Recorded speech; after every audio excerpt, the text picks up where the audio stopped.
Karom kanto kai phanta pini video bangke isi nilining arong pic athe di harmu bangke non lekelong ali so harmu ga tuning pen lo tuning me chiklo si la so harmu bangke long ho Google AdSense di Google AdSense la so harmu ke long lo ke nili me ning arong pic an lo athe la so harmu ke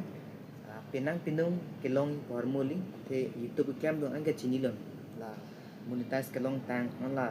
earning woi to me chini lo di la so harmu ke long ko an ke sung ma chini lo di nang le YouTube monetize an lo po se me nang le phan la so harmu men nan pi the la so harmu ke apply phan $10 sang le pa pleng one $10 pleng dan lo ko pc nang le la so harmu phan ke apply phan si option vai la pen apply that pen ani sini le nang ke le ro harmu li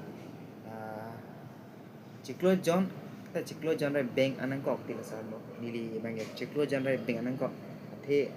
hello pic la sarmo nang kle di bang kona na det penan kle ni non dak ime thang post office ang sinang palero si ning rong lo laka nili Google AdSense pin lo Google AdSense pin lo la so harmu YouTube tu mang important pic la jong sa ve pote nang le YouTube monetize that kono nang le earning le do pus menang le sikai si nang le puisa long le la so harmu si nang le ke long lo pote la ke si di la ke pilo koi YouTube tum pen seme itum han puisa nang tipo ye tum mang ke nan direct bank account no mane ulai dam lo kan lo $100 peng nei ta $100 peng beli pote YouTube tenggen pilo kui payment long le Facebook ason ra payment option ason ave $25 pen $100 ason kecho sabe asi YouTube tengge la seme nang ko long la pen hala bank account pi seme di shift code nang ko nili seme shift code bangge pas bangge ko son se long ma ko matha su lo nili seme direct bank head branch direct head branch nam lo adak si nili manager pension kilo mane save code naing ko lo save code banang kilo lan si nili bank account sime kia asi ang ton chok thailo nili bange sime non mangke matrola earning ba hadi pula complete pe chat anwe la complete lo pote sikai sini wet sime long po ko si ning thelo the di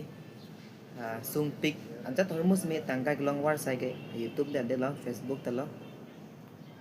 kumale pusanang jang tan ko ye li system do pic kita aprang chini ko YouTube claim lo pote 1k le lo pote puisa ko nang jang to pusi matha kali ason son ong pic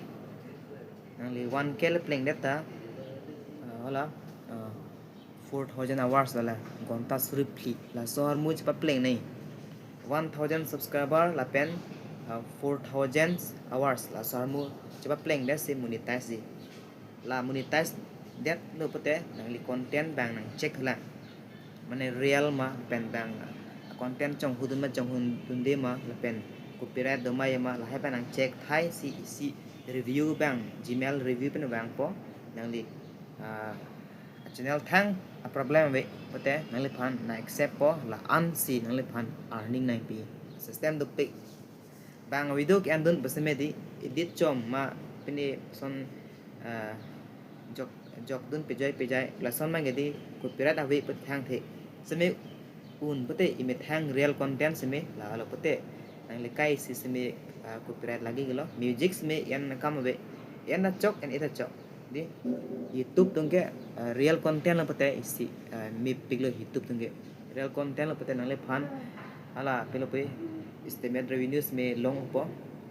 happen a channels me mane grow po la si pini ang tum phan na pachini ke di list me Google AdSense long ala po teman na pachini la athe la so AdSense ka long e non ali tuning me chiklo seminally videos lam is lain pa por ve dalo la si pini yang nian mang ke ni list me ang tum phan je than la apen ang tum si ko pini kachini kang tung do pote ang tum comment ang than no YouTube ki claim jining hang tum pote antum nili ke tek son am kan nili nang than ponji the nili bangi non bange arning le kom hek pas me experience lo youtube bange mane tek ubis kupe ha sme kachini an bange nili sme antum manang than ponji asi bini video antum han ana paklang ke lan bela